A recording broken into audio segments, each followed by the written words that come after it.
I accidentally walked faster after taking Greg Doucette's GO2 Max. I travel all over the world for a living, and my cardio a lot of times consists of just going out for walks around various cities around the world. And I'll walk anywhere from 1 to like 9 or 10 miles, depending on how much time I have, just looking at sites. And I typically wear my Apple Watch so I can track how far I'm going, just to have an idea and have it for my records. But something I noticed when I was in Hong Kong a few weeks ago, I was walking around early in the morning before sunrise, and it was like, I think I was at like 6 miles or something like that. And I was walking along the bay and I saw a bunch of people at sunrise starting to get in this area where you could get into the bay and swimming around. And I thought, oh man, I wish I had my swimming gear because that looks fun, because I'll typically take my goggles and swimsuit, earplugs, so when I'm at a lot of hotels overseas that have lap pools, I can go in and do some cardio that way, because that's one of my preferred ways of actually doing harder cardio.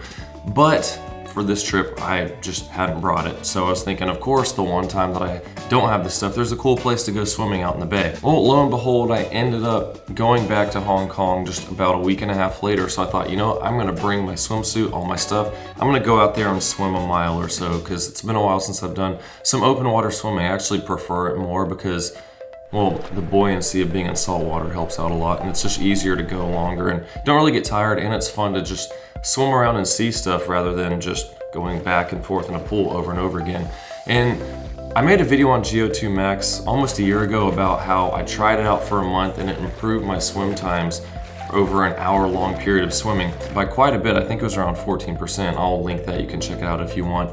But the only time I ever take it is if I am gonna be doing harder cardio, because it does help with your body's oxygen consumption and being able to push yourself harder. So when I got myself ready to head out towards the bay, I was like, I'm gonna go ahead and take the GO2 Max. I took it, headed out, walked towards the place where you get into the water. But what I forgot was that it's about 2 miles away, so quite a bit longer than I had intended on walking, but no big deal. But when I was walking along, when my watch dinged me when I hit the first mile, I looked down and saw that it was at like 17 something minutes for a mile, and I was thinking, wow, that's quite a big improvement on what I normally do. And I thought that's kind of weird, because usually from what I remembered, I was between 19 and 20 when I'm just out walking around on the streets. So I just kept walking, hit the second mile right as I got there, and it was the same thing. And I was thinking, that's really weird. Like, why is the time so much bigger? And then it dawned on me, all the times Greg Doucette always talks about GO2 Max advertising, he talks about improvement in walking test scores, because it's testing people who don't work out necessarily, they're just walking, and their walking times improve, their speeds. And I was thinking, maybe it does actually help with just walking as well. Now, I'm not saying get this stuff to make you walk faster, but just one of my observations. Now, none of this is science, I'm not controlling variables.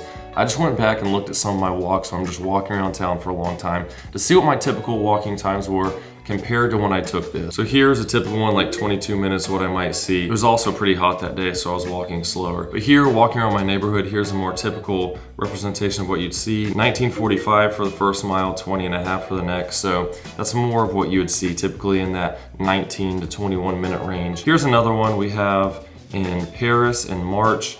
Same thing, starting out 19:50, then I had 21, 20, 21:52. I probably walked into a store and got a drink there, 19:10.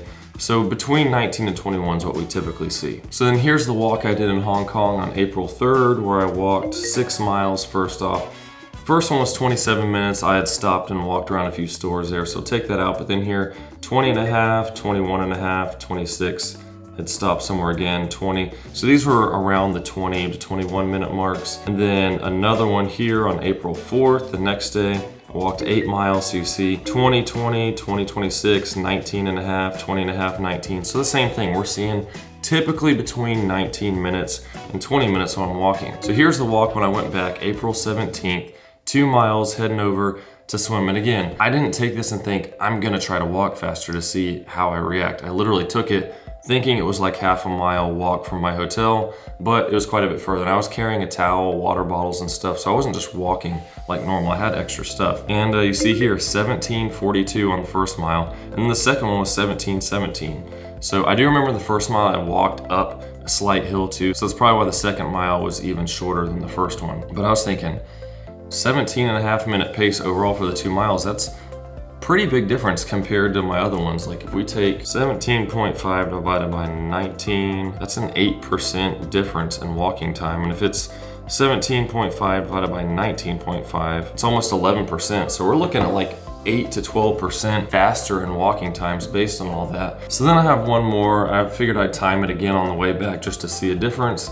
My pace was a little bit higher. The first mile was 18:16, but even so, 18:16 is quite a bit lower than the 19 and a half or 19:15 or so that I typically did. And 17:46 after that, which obviously makes sense because I just walked 2 miles, swam pretty hard for 45 minutes or so, I forget how long, and then walked back after being tired. So that is gonna play a role in how fast you're walking because it's more of a cool down for me anyways. But even that cool down walking back ended up being faster than my typical just leisurely walking around when I'm trying to get my cardio from just walking around town. So what is the point? What is the takeaway from all this? Well, to get more views, of course, from some clickbait.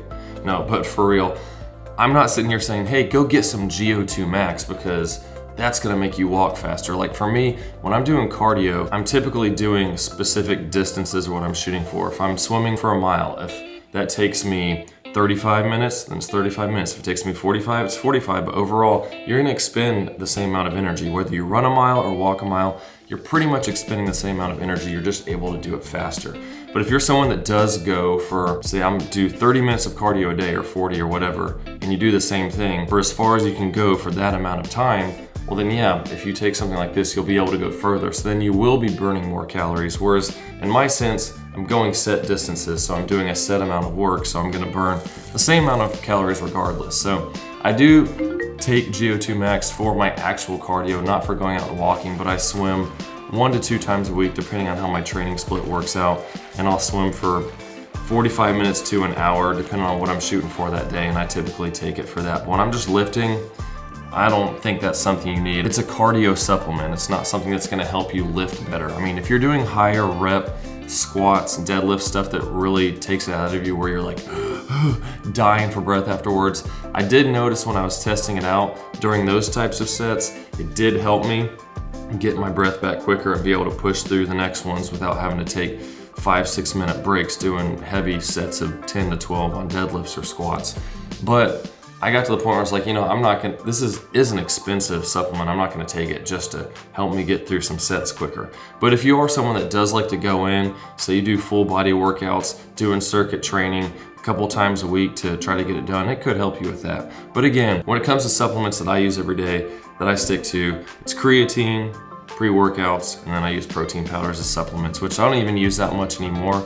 Just sometimes, depending on if I need some extra protein, I wanna get it quick, don't wanna eat a bunch, I'll mix it up in a drink, do it that way. But let me know what you think. What's your experience with GO2 Max? Have you taken it? Post down below with your results and see how it's worked for you. But it definitely has made a difference for my real workouts, cardio workouts. But again, don't just get it for walking to walk faster. That's gonna be a waste of your money. But if you like this, hit that like button. Subscribe if you're new. Check out @Camber Fitness on Instagram for progress on what I'm doing right now. I'm working towards another powerlifting competition. Hopefully my back will be good all the way up until then. I'm gonna take it a little bit easier on squats and deadlifts and switch to some more machines as I get ready for my natural bodybuilding show I'm gonna do in September. And I'll keep you posted on that as well. And we'll see you in the next one.